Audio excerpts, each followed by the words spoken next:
cao số lắm thầy, xóa sạch giang ác tôi dày.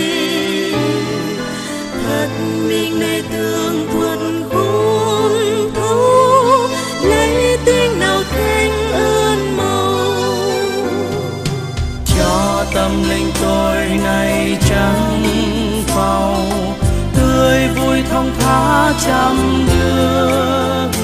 Ra ơn lớn la lùng cứu Chúa Giêsu Christ đoái thương. Là lùng thay ơn Giêsu sâu trong ai giò, dầu đại dương sâu thẳm lại lãng khôn xóa.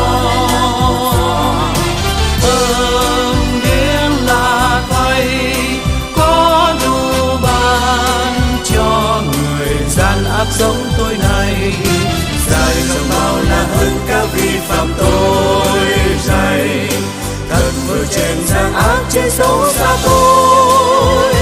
Ô khá lên tiếng chúc tán danh Giêsu, tiếng khen dài ngài thôi.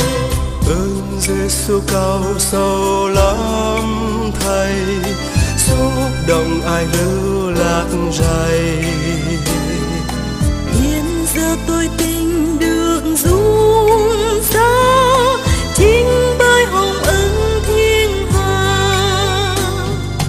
Dây vương mang xưa tung vước xa, tâm nay thông thả về thương. Do ơn lớn la lùng cứu Chúa Giêsu Christ đoái thương. Là lùng thay ơn Giêsu sâu trong ai giò, dầu đại dương sâu thẳm lại lãng khôn xóa. Ơn điển là Thầy có đủ ban cho người gian ác giống tôi này. Dài dòng bao là hơn các vi phạm tôi đây, thật vượt trên gian ác chế xấu xa tôi.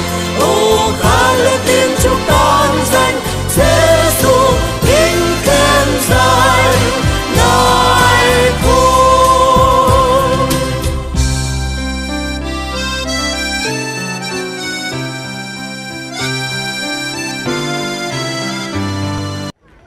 Silau ai đông kren kra, silau ai đông sin kra đâm tây, sile đông gừng can in kra he tam kra plebon, lao ai đông onul he se he, nisron dia los tamang al simang là giao lưu phục vụ hè. Chương trình giao lưu thánh nhạc ngày phụ nữ tin lành ngày tháng 3 tối ngày 19 tháng 3 năm 2019. Kính thưa quý vị, nói đến phụ nữ thì chúng ta sẽ nhớ lại câu chuyện trong Kinh Thánh mà Đức Chúa Trời đã tạo dựng nên con người đầu tiên tại vườn Eden, đó là ông Adam và bà Eva. Như vậy để biết người nữ là ai, từ đầu mà có, thì ngay giờ này chúng ta cùng nhau ôn lại câu Kinh Thánh trong Sáng Thế Ký đoạn 22, đoạn 2 câu 22 đến câu 23 có chép: người này có xương từ xương tôi và thịt từ thịt tôi mà ra, người này sẽ được gọi là người nữ, vì người này đã từ người nam mà ra. Kinh Thánh bày tỏ rất rõ ràng, Đức Chúa Trời đã cho ông Adam mồ mê rồi lấy xương sườn người nam mà ra. Lấy xương sườn của ông Adam tạo nên người nữ đầu tiên là bà Eva.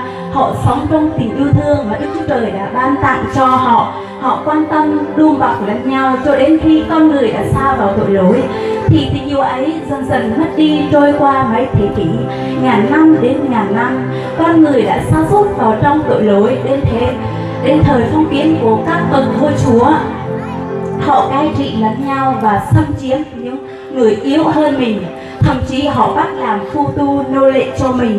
Đặc biệt là người nữ, họ không có quyền hạn gì ngay cả trên đời sống của họ, và không có tự quyết định được. Họ bị coi thường và cho rằng không có giá trị chi hết.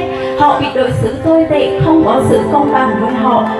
Thưa các bạn, mọi sự đó do với tội lỗi mà ra, bị che khuất ánh sáng tình yêu thương của Chúa, bị bóp mẹo hoàn toàn. Kính thưa các chị em phụ nữ chúng ta, ngày nay là một ơn phước lớn Chúa ban cho. Vì vậy chúng ta hãy hết lòng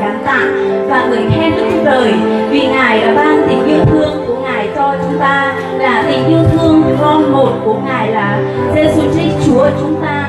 Ngài yêu chúng ta, che chở chúng ta và yêu chúng ta cho đến cùng. Kính thưa các bạn, vì chúng ta là hình ảnh của Đức Chúa Trời nên Ngài muốn chúng ta sống giống như Ngài và theo Ngài.